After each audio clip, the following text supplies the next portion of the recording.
Lord said to Samuel, "How long will you mourn for Saul, seeing I have rejected him from reigning over Israel? Fill your horn with oil and go. I am sending you to Jesse the Bethlehemite, for I have provided myself a king among his sons." And Samuel said, "How can I go? If Saul hears it, he will kill me." And the Lord said, "Take a heifer with you and say, I have come to sacrifice to the Lord. Then invite Jesse to the sacrifice, and I will show you what you shall do. You shall anoint for me the one I name to you." So Samuel did what the Lord said and went to Bethlehem. And the elders of the town trembled at his coming and said, "Do you come peacefully?"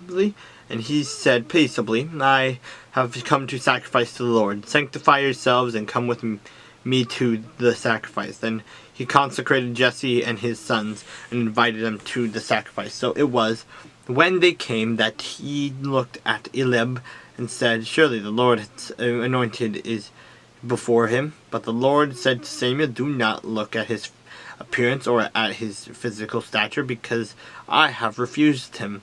For the Lord does not see as men sees, for man looks at the outward appearance, but the Lord looks at the heart." So Jesse called Abinadab and made him pass before Samuel.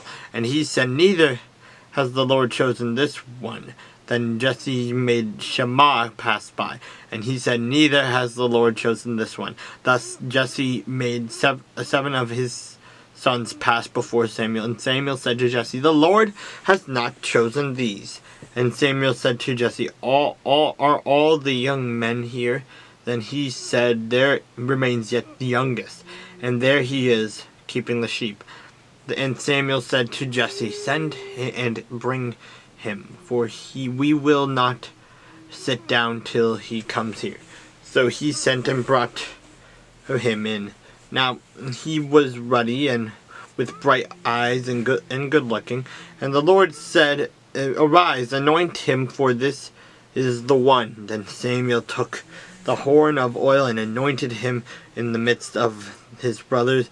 And the Spirit of the Lord came upon David from that day forward. So Samuel arose and went to Ramah.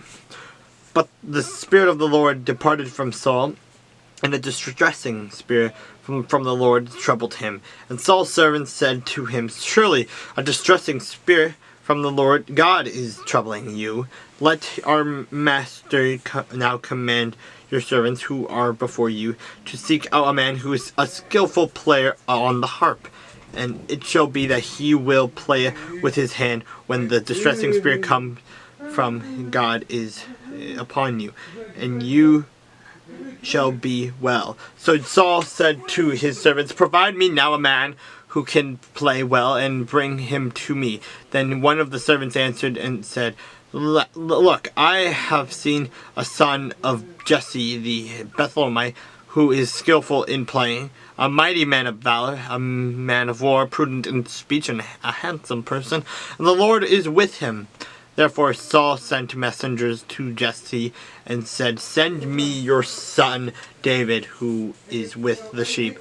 And Jesse took a donkey loaded with bread, a skin of wine, and a young goat, and sent them by his son David to Saul. So David came to Saul and stood before him, and he loved him greatly, and he became his armor-bearer.